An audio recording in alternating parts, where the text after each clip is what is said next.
Dave is on the line in Dayton, Ohio. Dave, you're on the Ken Coleman Show. What's your question for Pat and I? Hey, thanks for taking the time. You bet. I have grown to form resentment towards my employer. Okay. And I've been trying to work through it for some time now. And it's towards coworkers, towards leaders, and it's really starting to question if I even want to continue to be here or not. Okay, well, that makes sense, first of all, but we need to dig into, to the best of your knowledge, what started the resentment? Is it one major thing? Is it two? What's really driving you bananas? It's their lack of leadership, one. Be specific. And two, No, that's not good enough. I need to know specifically. You understand what I'm saying? I mean, that's too broad. There's something that's in your crawl when you say poor leadership. What is it? It's their inability to manage coworkers. Well, let's go deeper. Is it that they aren't consistent with everybody?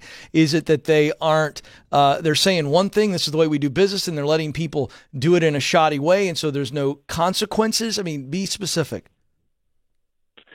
Yeah, inconsistencies with that, and then product knowledge, and their lack of the product knowledge that we have here. Okay, all right, now let's switch gears because you've also got problems with your coworkers. What's going on there? Be very specific. Work ethic. So you perceive them as slackers. They're not pulling their weight. Right. Now, this is a tough question, Dave, but we got to know, are you the only one that feels this way?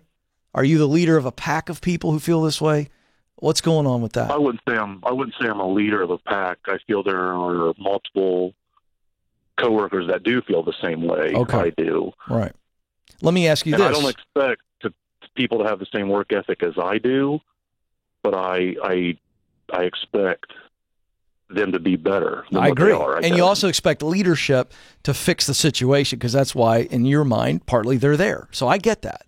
Right. So last question, and then Pat, I want you to jump in on this. This is fascinating. I know you're going to enjoy this. Dave, if I could wave my Ken Coleman Show pencil in the air and poof, fix both of those issues, the leadership issue and the coworkers, if I could fix it, would you be questioning your work and your career? Not as much. That's what I thought. All right, so Pat, what I'm getting at there is he loves the work. I think he's doing the right thing. He may be doing it in the wrong place if this is a functional leadership issue and the organization isn't healthy enough to fix it. But I'm going to let you take over. What do you got for him? You got questions for him? You got thoughts? Yeah, I love this, Dave. And I feel for you. I mean, these are real issues, and they affect our lives and everything else. Yeah. So what I would say is the first thing to address is the resentment. Okay, and what I mean by that is this.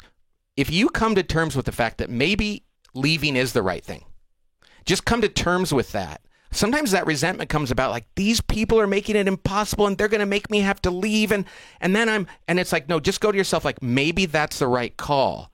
When you accept that, it might take you down a little bit and it might let you breathe and have some peace around figuring out what to do. Because otherwise resentment will cloud your ability to decide that. So that's the first thing. Maybe, in fact, this is God's way of saying you got to get out of there. And these people's inability to see all that stuff is a good thing for you. So, but then the second thing I'm going to say is this, though. Don't assume that the leaders in your organization are leading the way they want to. See, a lot of leaders are leading in a way they'd like to be better, but they don't know how. Yeah. And we tend to go to work and go, well, they're doing it exactly intentionally. This is how they want to. And nobody's ever told them. Right. In my career, Ken, I was the guy that people shoved into the CEO's office and said, you tell him. Yeah. And I was like, why? I don't even work for him. I mean, and they're like, because he listens to you. And I was like, why does he listen to me? And I thought because I was the guy that would tell him the kind truth. It was a him in this case. Yeah. And I would go in and say, I can't do your job. I'm not saying that I'm smarter than you, but here's a few things that I think would make a difference. I think it would be good for you. It would be good for everybody else. And I just want you to tell you this in humility. And good leaders, even broken leaders, but good leaders will go, wow, nobody's ever done it like that. Well, this begs the question. I had a question for you, Dave, on this very point. Have you addressed this with your leadership, these specific frustrations? I have tried. What does that mean? And what does that mean? So yes, I've had a conversation with the main leader here, and it didn't go very well. I may have been a little too harsh, and he took it as a personal attack. Yep. Towards people he felt was trying to help the company, and I don't really see it that way.